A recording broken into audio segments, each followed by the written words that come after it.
In the 1990s, 3 engineers built a chip to draw better explosions in video games. Jensen Huang, Chris Malachowski, and Curtis Preem were not thinking about artificial intelligence. They were thinking about polygons. 30 years later, cloud companies, research labs, and governments would organize hundreds of billions of dollars around that same invention. Not because it was planned that way, because one engineering decision made for games turned out to be exactly what thinking machines needed. The question is how a chip built to render virtual worlds became the power plant beneath the real one, and why so many others now have to plug into it. Welcome back to the Machine Notebook. In this episode, Nvidia turns the graphics chip into AI's power plant and charges rent on the computing layer. Before the power plant, there was a small Silicon Valley workshop and a hunger for better games. Jensen Huang, Chris Malachowski, and Curtis Preem were not trying to run the future of AI. They were trying to make computer worlds move without stuttering. The personal computer was becoming an arcade cabinet with a keyboard attached.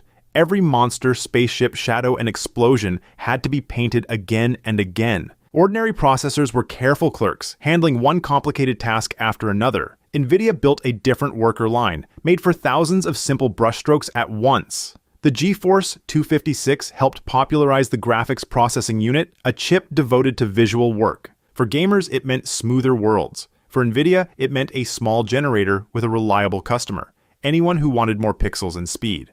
The company nearly ran out of fuel before that generator caught. Once games demanded more visual power, Nvidia had a reason to keep building bigger machines. The first city it lit was not artificial intelligence. It was a glowing kingdom of games. Then scientists arrived with problems that did not look like games at all. They brought simulations, equations, molecules, stars, and datasets too large for one careful clerk. They looked at the graphics chip and saw something gamers had not asked for. Behind the colored pixels was a room full of tiny workers doing simple math in parallel. A weather model could hand each worker a small patch of sky. A physics problem could hand each worker one particle in a storm. The chip built to shade dragons could also count, compare, and multiply at scale. But raw parallel power is useless without a way to reach it. In 2006, Nvidia released CUDA, a software layer that let programmers send ordinary math problems into the GPU's thousands of workers. Not pictures, any problem that could be broken into parallel pieces. This transformed the graphics card from a sealed arcade generator into a shared electrical panel. Before CUDA, only graphics programmers could use the hardware. After CUDA, a molecular biologist, a climate modeler, and an AI researcher could all plug in. But the deeper effect was the lock-in. Once researchers built their libraries around CUDA, companies trained their teams on it. And frameworks like TensorFlow and PyTorch assumed it. The wiring became permanent. Different appliances, but all with the same Nvidia plug. Without CUDA, Nvidia would have remained a chip company. With it, Nvidia became a standard. This is where the rent begins. For decades, researchers had tried to make neural networks actually useful. The math was right, the theory was sound, but the machinery was always too slow to prove it. Training a deep neural network meant feeding millions of examples through millions of calculations, one careful step at a time. Standard processors ground through the work like a single clerk copying ledgers. Many neural networks felt like heavy lamps connected to weak wiring. Then Alex Krzyzewski's team plugged the problem into gaming hardware. They used 2 Nvidia GPUs to train a network called AlexNet, and the lights suddenly came on. The improvement was so large that the rest of the field changed direction almost overnight.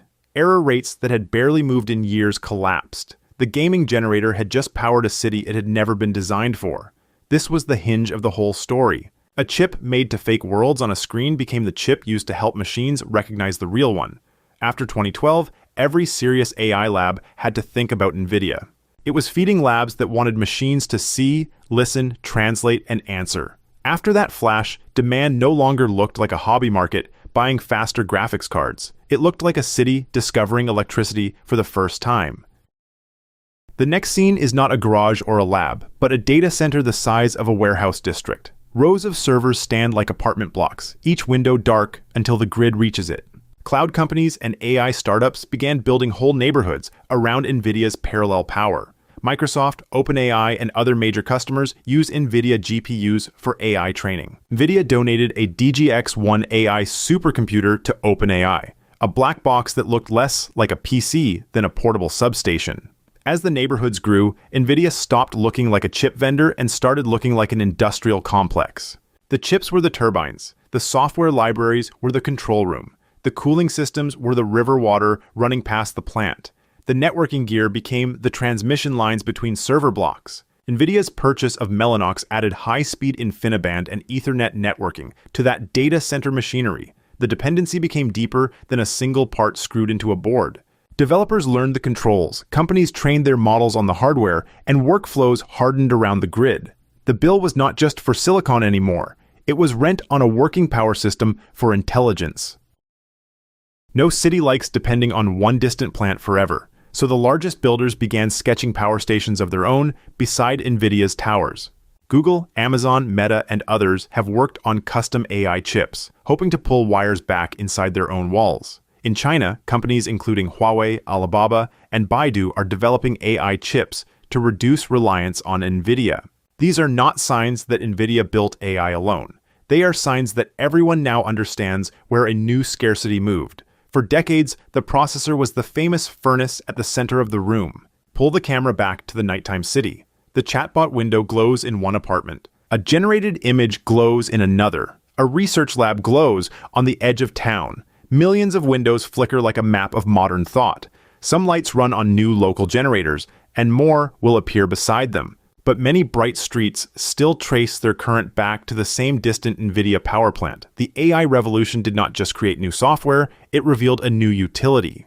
Nvidia's achievement was not simply selling chips. It built the whole grid, hardware, software, networking, memory interfaces, and cooling, until every serious AI workload had to plug into the same standard. The companies that want to think faster, train larger, and inference cheaper have to buy power from the same plant. Rivals may build their own generators, but the map has already changed. The graphics chip became infrastructure. The company that once drew virtual explosions became part of the electrical grid of modern thought.